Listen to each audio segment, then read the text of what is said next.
Being poor in America, where dreams were fragile illusions and survival was the only thing that really mattered, shaped Magic Johnson into the man he is today.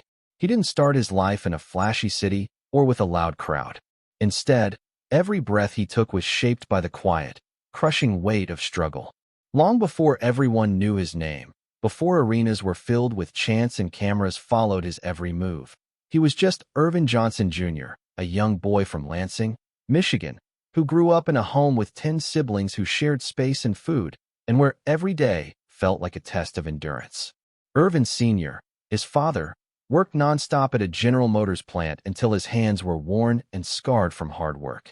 He then got up early and drove a garbage truck through areas that didn't see him as a hard worker, but as someone below them. Christine, his mom, took care of her own kids while scrubbing floors in classes until she was worn out. She came home from work tired, but still managed to take care of her kids. It wasn't just something they went through. Poverty was something that sat at their table and cast question over every part of their lives. Still, even though it was dark, young Earvin wouldn't let anything break inside him. But he had a bad background. The world was even worse outside of his house. When he rode with his dad on early morning garbage runs and helped lift big bins, even though he was small, the kids in the neighborhood made fun of him by calling him Trash Boy over and over again until the words became a permanent part of who he was. It wasn't just teasing, it was shame that lasted long after the joke stopped. At night, he would scrub his clothes to get rid of the smell and the label, but nothing worked. That pain didn't go away. It changed. It turned into fuel. It turned into fire.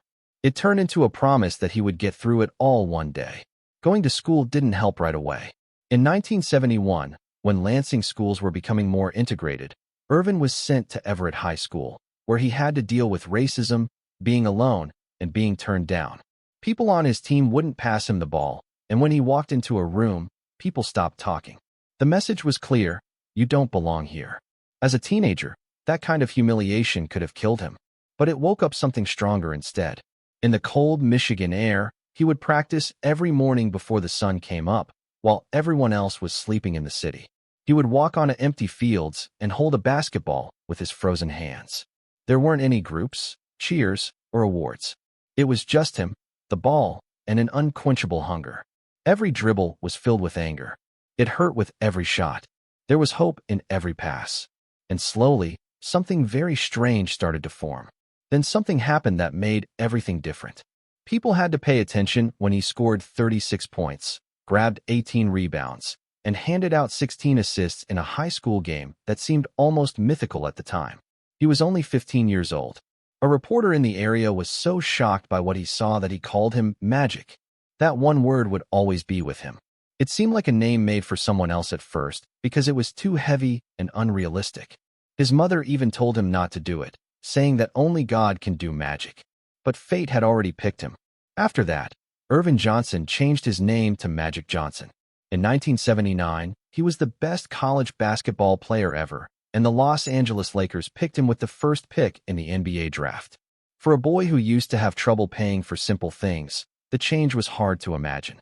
All of a sudden, he was surrounded by money, fame, and demands that were so big they could crush anyone who wasn't ready. But Magic didn't just change how the game was played, he made it better. His style was electric, his passes were impossible, and his energy was infectious. He did more than just play hoops, he made art out of it.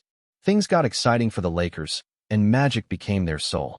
During the 1980 NBA Finals, Kareem Abdul-Jabbar got hurt, so Magic played center, a position he had never played before.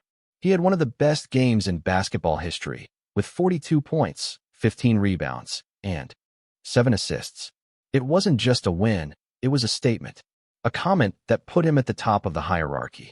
After that, there were championships in 1982, 1985, and 1987.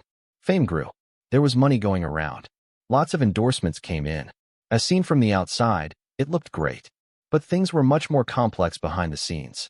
It was hard to be alone and under a lot of pressure to be perfect when you were famous. Every move was seen. Every word was looked over. Every mistake got worse. That boy, who used to feel like he wasn't seen, now felt open in ways he never thought possible. It became hard to trust. Relations got tense. And the line between Magic and Earvin got less clear. It was almost the end of everything at that point. On November 7th, 1991, Magic Johnson told everyone that he had HIV. He was 32 years old at the time. People didn't understand HIV well back then, and many thought it meant death. Fear spread right away. The world that used to praise him now saw him in a different light. Some of his friends didn't want to play with him. Nobody went near him. The shame was too much to handle. It felt like Magic had lost everything he had worked for. He told them later that he thought he was going to die. He was worried about Cookie, his wife. The man was scared for his unborn child. He was afraid that his memory would not end in victory, but in tragedy. But once more, the toughness that got him through childhood wouldn't let him fall. Magic didn't go away.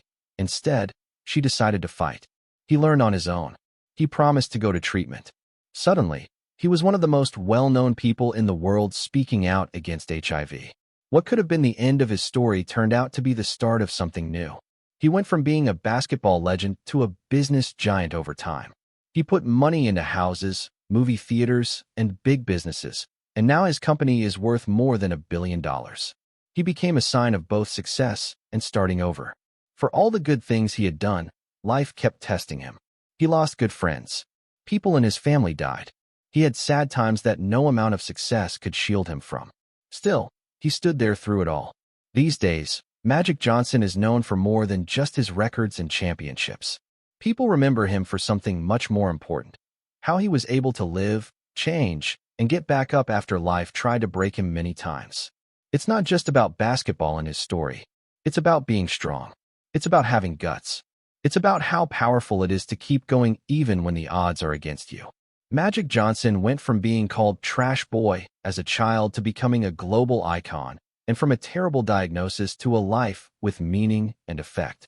His story shows that greatness is not determined by where you start, but by how many times you refuse to give up. Every morning when he wakes up, takes his medicine, and decides to keep going, he shows that the greatest win is not fame, wealth, or even championships, but the simple, powerful act of continuing to live, fight, and inspire people who once didn't believe in him.